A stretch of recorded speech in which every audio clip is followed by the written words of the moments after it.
Graça e paz, amados e amadas, estamos em Números capítulo 34. E o que nós vamos ver aqui? Sobre os limites, as fronteiras da nação de Israel.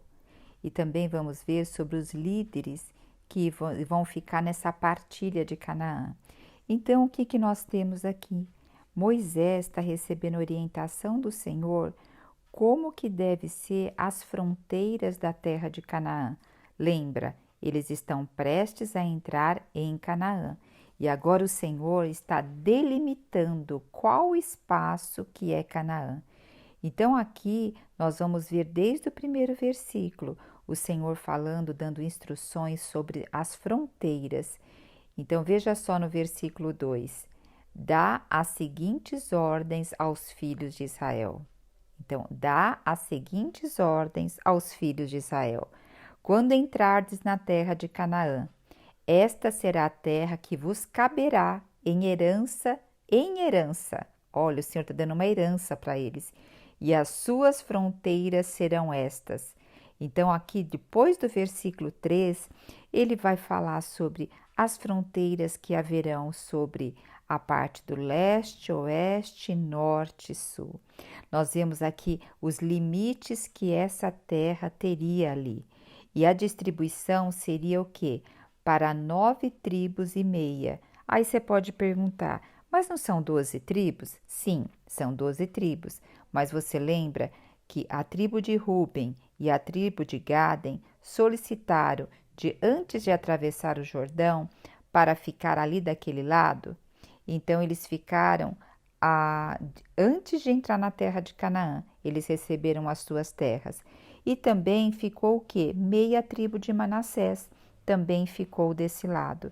E do lado ali de Canaã, propriamente dito, ficou 9 tribos e a meia tribo de Manassés. Agora, olha só o quão significante é esse capítulo. Primeiro, quem estabeleceu as fronteiras, os limites da terra de Canaã foi Cristo, foi Deus, foi Deus. E hoje nós vemos que Israel é um país tão pequenininho, ele é menor do que o nosso estado de Alagoas aqui do nosso país. O menor estado do Brasil é Alagoas e Israel ainda é menor que ele. E o que nós vemos ali? Israel é um lugar extremamente produtivo. Mesmo tendo terras áridas, eles têm as melhores flores.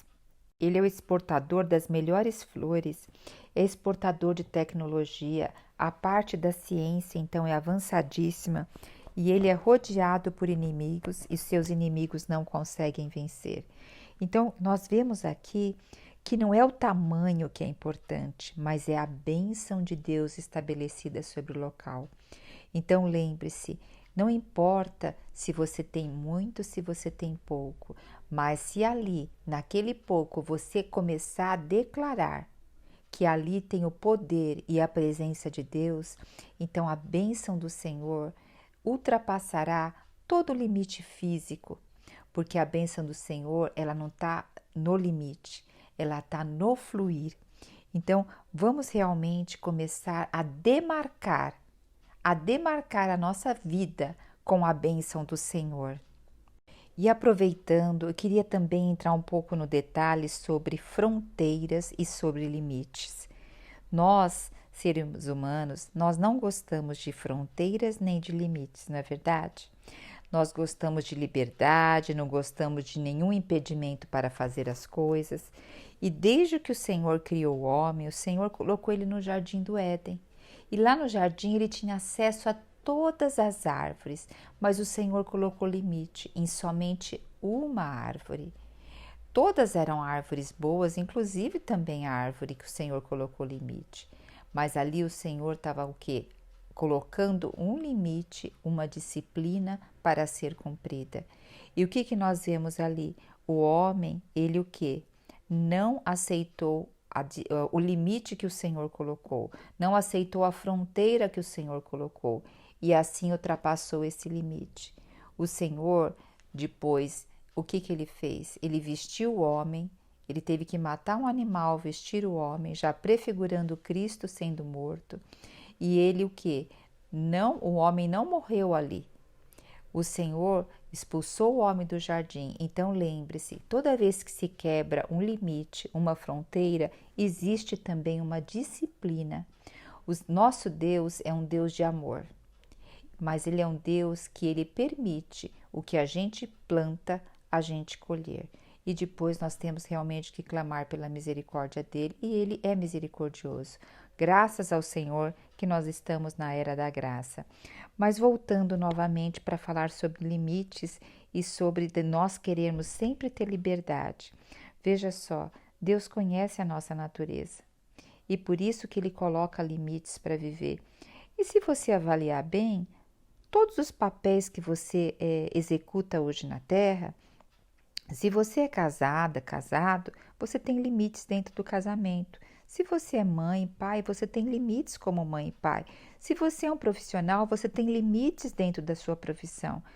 E por que não ter limites dentro da vida com o Senhor? E por que não ter limites quanto ao você gerir e administrar a sua vida? Porque muitas vezes nós temos limites nos papéis que nós exercemos, mas quando se trata principalmente de cuidar de nós, da nossa intimidade com o Senhor, de blindar as nossas emoções, de saber colocar limites do que eu vou fazer, do que eu não vou fazer. Então, nós temos grande dificuldade.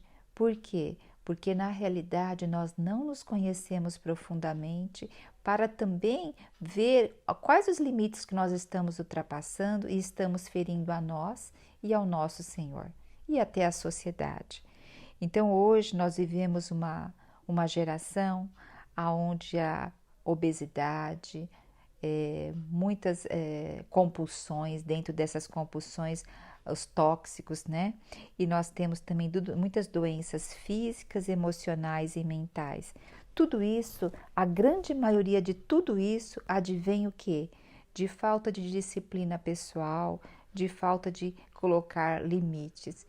E isso eu não estou falando para acusação, pelo contrário, eu estou falando para nós despertarmos e despertarmos na presença do Senhor.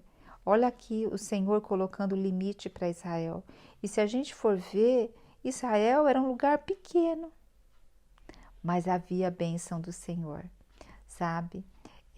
Muitas vezes a gente acha que limites vão nos tirar a alegria, vão nos tirar o prazer, a satisfação. Pelo contrário, quando esses limites vêm estabelecidos pelo Senhor, é para que a bênção dele possa ser jorrada com mais e mais intensidade sobre nós. Então esse capítulo, ele mostra uma lista de limites geográficos, mas aqui nós podemos, assim, colocar esses limites também para a nossa vida, não é verdade? A partir do versículo 16 agora, vai se falar o quê? Olha, vou ler o versículo 17. Estes são os nomes dos homens que repartirão a terra por herança entre vós: Eleazar, o sacerdote, e Josué, filho de Num. Então, quem vai fazer a partilha disso? Vai ser o sacerdote. Então, primeiro a ordem eclesiástica. Primeiro o quê? Aqui, Eleazar representa o sumo sacerdote. Quem é hoje o nosso sumo sacerdote? É o nosso Deus. Então, tudo em primeiro lugar é o nosso Deus. E Josué representa o que? A parte civil, a parte social. Então, primeiro, nós temos que ver, nós temos que respeitar a lei dos homens, desde que elas não infrinjam a lei de Deus. Então, dar a Deus o que é de Deus, dar a César o que é de César. Porém, se o que eu for dar a César infringe a lei de Deus, primeiro é o princípio. Por isso que vem Eleazar, o sacerdote, em primeiro lugar. Então, eles que vão fazer agora a partilha, porque Moisés, nós vamos ver que ele não vai entrar na terra prometida, né? E agora, no versículo 18, fala que vai designar um príncipe para cada tribo, para cooperar na distribuição da terra. Então, veja, o Senhor está sempre chamando o quê? Cooperadores na distribuição, nas tarefas, no servir. Então, muitas vezes, algumas pessoas estão muito acostumadas a ser servidas, mas o Senhor está pedindo o quê? Cooperação, mas cooperar sempre encabeçado por Cristo e seguindo também, observando a lei civil. Aqui depois vai falar os nomes de cada tribo e quem vai ser esse príncipe da tribo. Então, eu só vou falar do versículo 19, diz assim, que Calebe vai ser o quê? O príncipe da tribo de Judá. E depois vai até o final falando quais os príncipes que terão para cada tribo.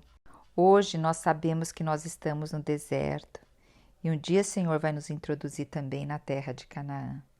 E nessa terra de Canaã também vai ter partilhas, vai ter forma de governo e o Senhor tem grandes coisas preparadas para cada um de nós. Por isso, continue, persevere, seja resiliente. Sei que alguns dias são difíceis, mas lembra, o Senhor já abriu tantos mares na nossa vida e vai continuar abrindo. Aleluia! Jesus Cristo é o nosso Senhor.